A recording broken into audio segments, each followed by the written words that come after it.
కాశీ విశ్వనాథ భక్తి వృక్ష. శ్వేతేశ్వరుడు, వారాణసి. కాశీలో ఉన్న ఒక శివలింగ దర్శనం మీకు యమరాజ భయాన్ని శాశ్వతంగా తొలగిస్తుందని తెలుసా? స్కందపురాణంలోని కాశీఖండంలో మహాదేవుడు స్వయంగా పార్వతీదేవికి శ్వేతేశ్వర మహాదేవుని యొక్క మహిమలను వివరించాడు. రండి, మరణాన్ని జయించే, మృత్యువుని ఓడించిన ఈ పవిత్ర క్షేత్రం చరిత్రను మరియు పౌరాణిక కథను తెలుసుకుందాం. సత్యయుగంలో శ్వేత అనే గొప్ప ఋషి ఉండేవాడు.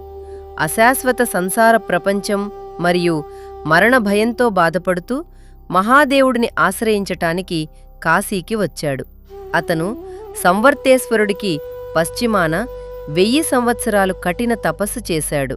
మృత్యువు అంటే యముడు స్వయంగా మునిని తీసుకెళ్లడానికి వచ్చినప్పుడు అతను తాను ప్రతిష్ఠించిన శివలింగాన్ని ఆలింగనం చేసుకున్నాడు.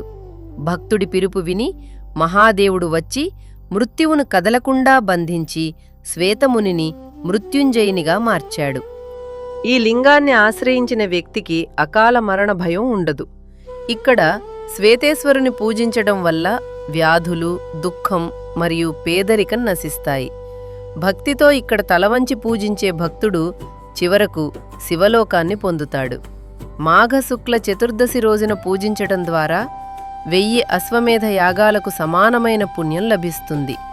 కాశీఖండంలో ఈ లింగం గురించి ఇలా చెప్పబడ్డది: తల్లింగమార్చేద్యో వాతస్య సిద్ధిః కరే స్థిత, సంవర్తేశాత పశ్చిమతో లింగం పూర్వముఖం స్థితం, శ్వేతేశ్వరంతు విఖ్యాతం, శ్వేతేన స్థాపితం పురా, తేన దృష్టేన లింగేన గణాపత్యం లభేద్ధ్రువం.